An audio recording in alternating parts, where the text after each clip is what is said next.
Welcome to Decor Pro 2.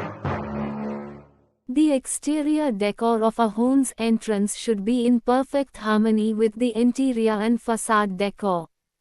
It can be said that the entrance and facade of a home are the first things that catch the eye of passers-by. If the design isn't attractive, it will be unwelcome.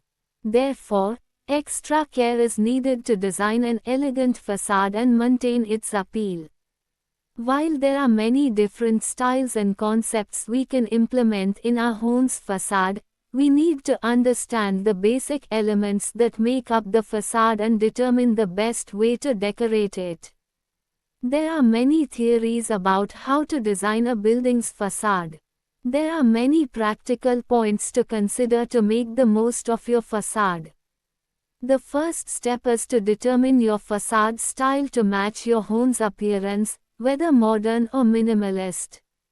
There are also some aspects we will review in this article, such as security, functionality, and lighting, that should be considered when designing your facade. Facade design can be a complex process that is best undertaken with a professional such as an architect or interior designer due to the number of color options, materials, lines, and geometric shapes involved.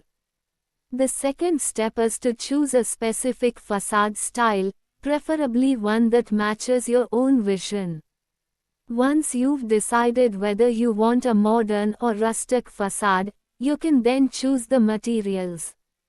There are many combinations, including brick, concrete, wood, or metal, each offering different results. The third step is to consider the aspects you need to consider.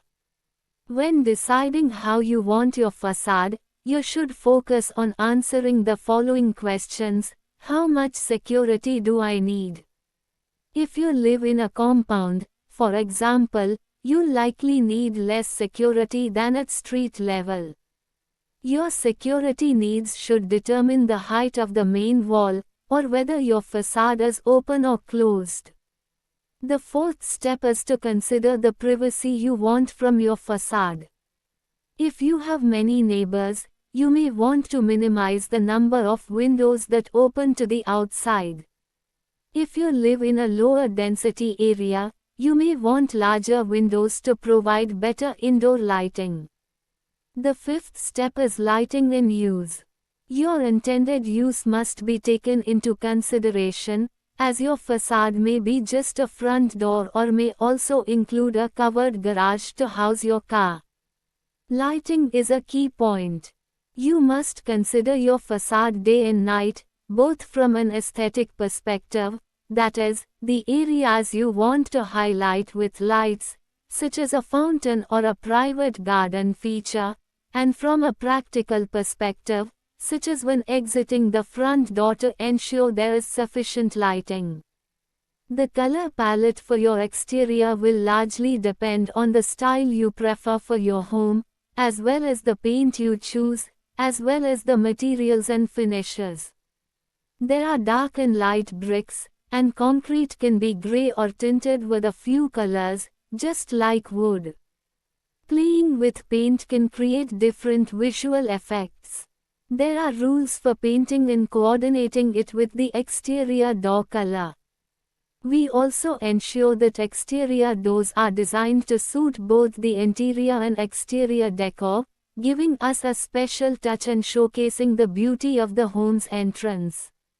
They should also be chosen with solid, anti-oxidation materials to withstand the external factors of the surrounding environment. It's also important to choose the home's exterior decor in a way that matches the neighboring houses, so that the aesthetics of the decor are complemented when approaching the house. This provides us with comfort and peace of mind upon